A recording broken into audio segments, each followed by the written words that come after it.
Jean, and welcome back to What's in Life?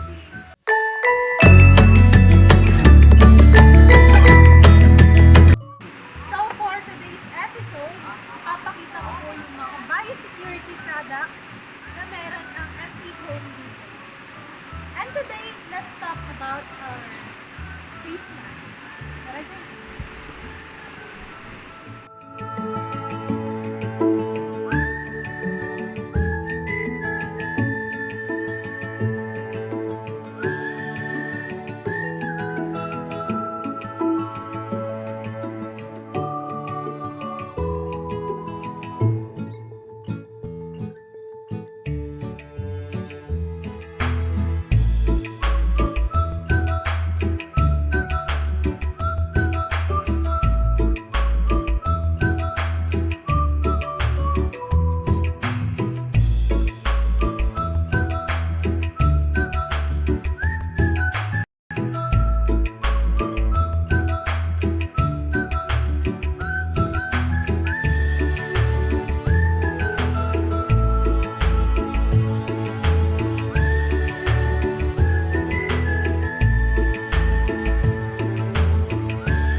Guys, for your biosecurity needs, please message us on Facebook or contact me at this number.